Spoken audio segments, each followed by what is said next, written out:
12 జ్యోతిర్లింగాల వివరాలు మీకోసం. సోమనాథ్ గుజరాత్ సౌరాష్ట్రలోని ప్రభాస్ పటాన్ వద్ద ఉంది.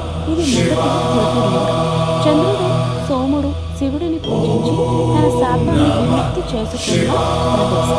మల్లికార్జున ఆంధ్రప్రదేశ్ శ్రీశైలం కర్నూలు జిల్లా నల్లమల్ల కొండలపై కృష్ణానది ఒడ్డున ఉంది. దీనిని దక్షిణ కైలాసం అని పిలుస్తారు. ఇక్కడ పార్వతీదేవి భ్రమరాంబిగా కొలువై ఉంది. మహాకాళేశ్వర్ మధ్యప్రదేశ్ ఉజ్జయినిలోని క్షిప్రా నది ఒడ్డున ఉంది. ఇది ఏకైక దక్షిణాభిముఖ జ్యోతిర్లింగం. ఇక్కడ భస్మారతి ప్రసిద్ధి. ఓంకారేశ్వర్ మధ్యప్రదేశ్ నర్మదా నదిలోని శివపురి ద్వీపంలో ఉంది. ఈ ద్వీపం ఓంకారంలో ఉంది. వైద్యనాథ్ జార్ఖండ్ దేవఘర్లో ఉంది. రావణుడు కైలాసం నుండి శివలింగాన్ని తీసుకు వెళ్తున్నప్పుడు ఇక్కడ భూమిపై ఉంచినట్లు ప్రతీతి. భీమశంకర్ మహారాష్ట్ర పూణే సమీపంలోని సహ్యాద్రి పర్వతాలపై భీమా నది పుట్టిన ప్రదేశంలో ఉంది. రామేశ్వరం తమిళనాడు రామనాథపురం జిల్లాలో ఉంది. రావణ వధ తర్వాత శ్రీరాముడు స్వయంగా ప్రతిష్ఠించిన నేల.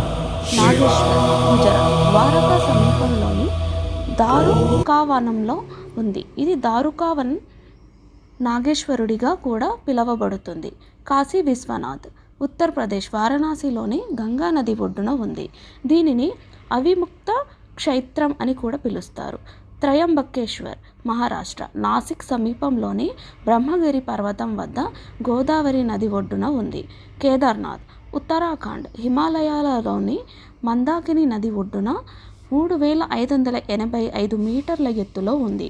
ఇది 6 నెలలు మాత్రమే తెరిచి ఉంటుంది.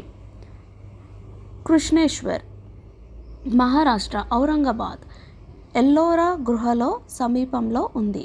ఇది 12వ జ్యోతిర్లింగం.